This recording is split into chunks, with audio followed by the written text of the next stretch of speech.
জনাব তারেক রহমান সাহেবকে আমি ধন্যবাদ দিতে চাই। উনি সংবাদ শোনা মাত্রই ওনার দলের অনেক চাঁদাবাজকে উনি বহিষ্কার করেছেন। কোনো ব্যক্তির কারণে, কোনো নেতার কারণে, কোনো কর্মীর কারণে যদি মানুষের আস্থা নষ্ট হয়, তাকে আমরা ওন করতে পারবো না। বিকজ আমরা বহু ঝড় ঝঞ্ঝার ভিতর দিয়ে আজ এখানে এসে দাঁড়িয়েছি, বহু অত্যাচার নির্যাতনের ভেতর দিয়ে এখানে এসে দাঁড়িয়েছি আজকে আমরা। কাজেই আমাদের পক্ষে আর সম্ভব না যে কেউ নিজের বিষয়, নিজের স্বার্থ নিয়ে এমন কিছু করবে যেটা দলের স্বার্থকে আঘাত করবে, ক্ষতিগ্রস্ত করবে। তাকে আমাদের পক্ষে টানা সম্ভব না। আই ডু অ্যাপ্রিশিয়েট প্রতিটি দলের এরকম ইনিশিয়েটিভ নেওয়ার দরকার আছে না নাই? যে কোনো দলে এই প্র্যাকটিসটা থাকার দরকার আছে না নাই? চাঁদাবাজদের সাথে আপনারা নিজেদেরকে মুক্ত ঘোষণা করবেন যে এরা আমার দলের কর্মী হতে পারে না। টেন্ডারবাজি, চাঁদাবাজি, দুর্নীতি, অপরাধ, দখলদারিত্ব, মজুদদারি, এগুলো সব কিছু একসাথে প্রতিরোধ করতে হবে, ঠিক কিনা বলেন? মানুষকে ডাকি না, আমরা ডাকি ইসলামের দিকে। সব দলের, সব মতের, সব মানুষদেরকে আমরা আহ্বান জানাই, আসুন আমরা একটা সুন্দর সমাজ বিনির্মাণ করি। এই যে নতুন বাংলাদেশের এক সুযোগ এসেছে, আর জীবনে হয়তো আসবে না, সামনের 100 বছর এই সময় আসবে না। আসুন দেশটাকে আমরা সাজাই, আসুন আমরা দুর্নীতি বন্ধ করি, আসুন আমরা চাঁদাবাজি বন্ধ করি, আসুন আমরা দখলদারিত্ব বন্ধ করি, আসুন আমরা এক দল আরেক দলকে নিশ্চিহ্ন করার যে রাজনীতি, এটা বন্ধ করি। সব দলের প্রতি আমার আহ্বান, আমরা চাঁদাবাজ মুক্ত বাংলাদেশ চাই, জুলুম মুক্ত বাংলাদেশ চাই, ফ্যাসিজম মুক্ত বাংলাদেশ চাই, গুণ খুন খারাপি মুক্ত বাংলাদেশ চাই, আমরা নতুন ভোরের বাংলাদেশ চাই। ওই বাংলাদেশ পাওয়ার জন্য মুনকার প্রতিরোধে, অন্যায় প্রতিরোধে যদি বাঘের বাচ্চার মতো, আবু সাইদের মতো 2 হাত উঁচু করে বুককে টান টান করে প্রসারিত করে দাঁড়াতে হয়, রাজি আছো মুসলমান? কারা কারা রাজি? আল্লাহকে হাত দেখিয়ে প্রতিজ্ঞা করো। যে হাত দিয়ে টেন্ডারবাজি করে, চাঁদাবাজি করে, ইফটিজিং করে, দখলবাজি করে, যে হাত দিয়ে, ওই মুনকার থামায় দেওয়ার জন্য আল্লাহর দিয়ে আমাদেরও 2টি হাত আছে না নাই? আমাদেরও হাত আছে, থামাইতে হবে, থামাইতে হবে, হিম্মত করতে হবে। আমার প্রিয় ভাইরা, না থামালে আমরাই ডুববো শেষমেশ। আমাদের বাঁচার জন্য হইলেও থামাইতে হবে। রব্বুল আলামিন বলেন, ওয়াত্তাকু ফিতনাতাল লা তুসিবান্নাল্লাযীনা যালামু মিনকুম খাসসা।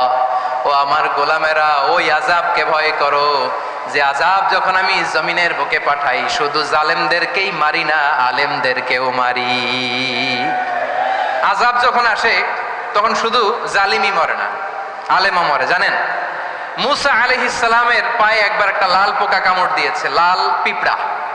লাল পিঁপড়া কামড় দিলে খুব আরাম লাগে না? কি লাগে? হ্যাঁ, জলে না? লাল একটা পিঁপড়া কামড় দিছে, তো উনি রেগে মেগে পাশি দেখে লাল পিঁপড়ার বাসা, পা দিয়ে ডলে মুছে সবগুলো পিঁপড়া মেরে ফেলছে। এই ঘটনাটা আল্লাহ ঘটিয়েছেন এজন্য, মুসা আলাইহিস সালাম ছিলেন কালিমুল্লাহ, সরাসরি আল্লাহর সাথে কথা বলতেন। তিনি আল্লাহকে জিজ্ঞেস করেছিলেন, আল্লাহ তুমি যখন কোনো জনপদে আযাব পাঠাও, শাস্তি দাও, ওখানকার শুধু জালেমরাই তো মরে না, ভালো মানুষগুলাও মরে, তো আযাব দিবা মুশরিকদের উপর দিবা, অবাধ্যদের উপর দিবা, ভালো মানুষগুলোরে মারো কেন? আল্লাহ বললেন, মুসা তোমার যে কামড় দিছিল পায়ের মধ্যে পিঁপড়া, কয়টা পিঁপড়া? জোরে বলেন। একটা পিঁপড়া, তো সবগুলারে মারলা কেন? রেগে মেগে পুরো পিঁপড়ার বাসা ভেঙে মেসাকার করলা কেন? এই মুসা, আমি যখন অ্যাকশনে যাই, আমি যখন শাস্তি দেই, তখন এত বাস বিচার করা হয় না, বাস বিচার করা যায় না। যখন অ্যাকশনে যাওয়া হয়, ওইটা ডাইরেক্ট অ্যাকশন হয়ে যায়। চিল্লায় বলো ঠিক কি না?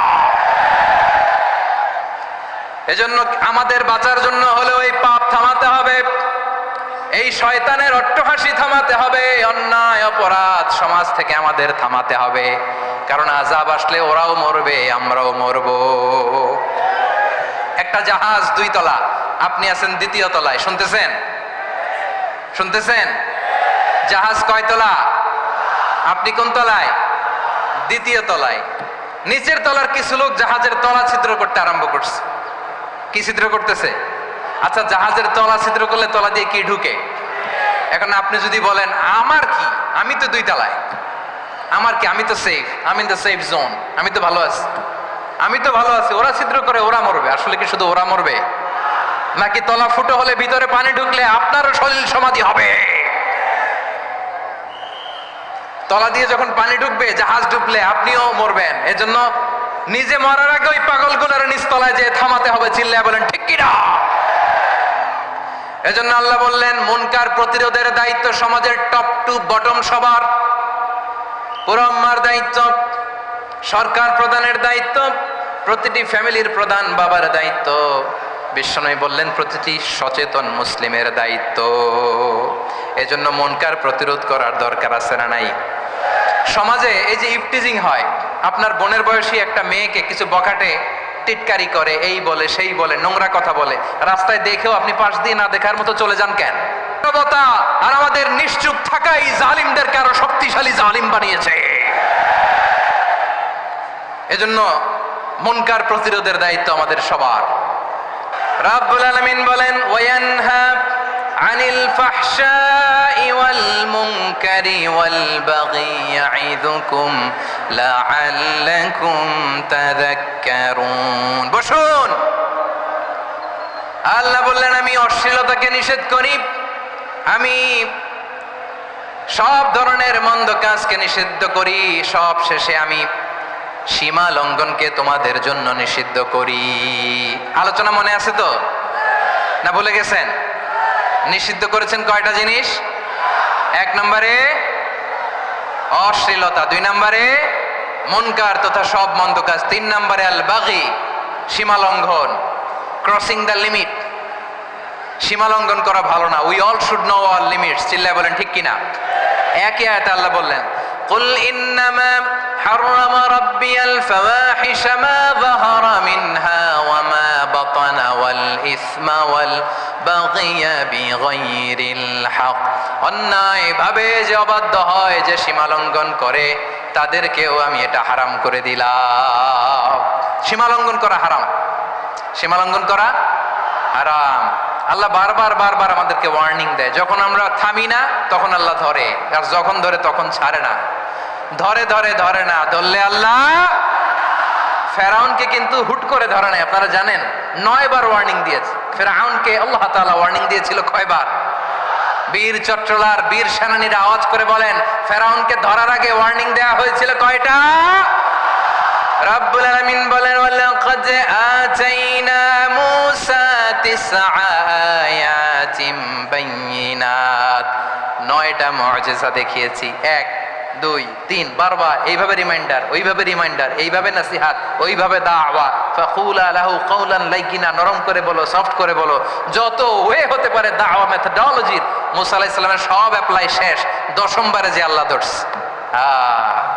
10ম বারে যে ধরেছে। এজন্য আল্লাহ বলেন আমি সীমা লঙ্ঘনকে পছন্দ করি না। কোরআনের অন্য আয়াতে বাগীকে বলা হয়েছে আল ইতিদা, সীমা লঙ্ঘন যারা করে তাদেরকে আল্লাহ বলেছেন মুতাদিন। ওয়াকাতিলু ফি সাবিলিল্লাহিল্লাযীনা ইউকাতিলুনাকুম ওয়া লা তা'তাদু ইন্নাল্লাহা লা ইউহিব্বুল মুতাদিন। আমি সীমা লঙ্ঘনকারীদেরকে কঠিনকালেও পছন্দ করি না। আমরা যেন সীমা লঙ্ঘন না করি। রাজি আছেন তো? যে কোনো ক্ষেত্রে ইবাদতে যেন সীমা লঙ্ঘন না করি। অনেকে আমরা ইবাদতে সীমা লঙ্ঘন করে ফেলি। বিশ্বনবী সাল্লাল্লাহু আলাইহি ওয়াসাল্লাম যেটা শিখিয়েছেন এর বাইরে যে অতিরিক্ত বুজুর্গ হতে চায়, এরকম আছে না নাই? করা যাবে না, কোনো ক্ষেত্রেই সীমা লঙ্ঘন করা যাবে, এমনকি যুদ্ধ ক্ষেত্রেও না। বিশ্বনবী সাল্লাল্লাহু আলাইহি ওয়াসাল্লাম বলেন খবরদার যুদ্ধ ক্ষেত্রেও সীমা লঙ্ঘন করো না। কি সুন্দর ইসলাম আমরা পেয়েছি। বিশ্বনবী বলেন খবরদার যুদ্ধের ময়দানে কোনো নারীর গায়ে হাত তোলো না, কোনো শিশুর গায়ে হাত তোলো না, কোনো গবাদি পশু হত্যা করো না, কোনো শস্য ক্ষেত্র ধ্বংস করো না, ইবাদতরত অন্য ধর্মের কোনো সন্ন্যাসীর গায়ে হাত তুলো না। বলেন সুবহানাল্লাহ।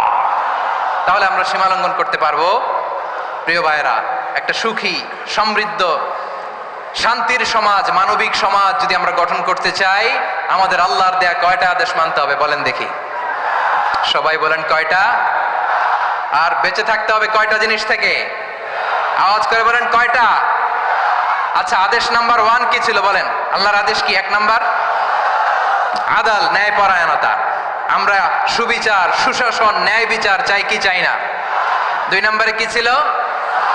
মাশাআল্লাহ, আওয়াজ করে বলেন 2 নম্বরে কি ছিল? ইহসান। আমরা যেন সবার প্রতি দয়া পরবশ হই, ইহসান করি। 3 নম্বরে কি ছিল? নিকটাত্মীয়দের দান করা, তাদের অধিকার প্রাপ্য বুঝিয়ে দেওয়া। পাশাপাশি 3টা জিনিস থেকে আল্লাহ বারণ করেছেন, নিষেধ করেছেন। তার প্রথমটা ফাহশা, অশ্লীলতা। অশ্লীলতার সাথে আমাদের কোনো সম্পর্ক। আজকের এই ঐতিহাসিক চট্টগ্রামের প্যারেড ময়দান থেকে আমরা যত ধরনের মা তাহারা মিনহা মা বাতান, প্রকাশ্য অপ্রকাশ্য, দৃশ্যমান অদৃশ্যমান, সব অশ্লীলতা থেকে নিজেদেরকে মুক্ত ঘোষণা করলাম। অশ্লীলতাকে আমরা না বলে দিলাম। আওয়াজ করে সবাই বলুন নো। অশ্লীলতার সাথে আমাদের কোনো সম্পর্ক। 2 নম্বর নিষেধাজ্ঞা কি ছিল? আল মুনকার, সমাজের যত মন্দ কাজ এগুলোকে আমরা প্রতিরোধ করব। রাজি আছেন তো সবাই? 3 নম্বরে আল বাগি, সীমালঙ্ঘন। কোন মুসলিম সীমালঙ্ঘন করে না, এমনকি যুদ্ধক্ষেত্রে ওনা। আওয়াজ করে বলেন ঠিক কি না? রাব্বুল আলামিন শেষে বললেন ইয়াইদুকুম লাআল্লাকুম তাযাক্কারুন, আল্লাহ তোমাদেরকে উপদেশ দেন যাতে তোমরা শিক্ষা গ্রহণ করো। আমরা উপদেশ দেব, আমরা জোর করে কাউরে কিছু মানাতে চাই না।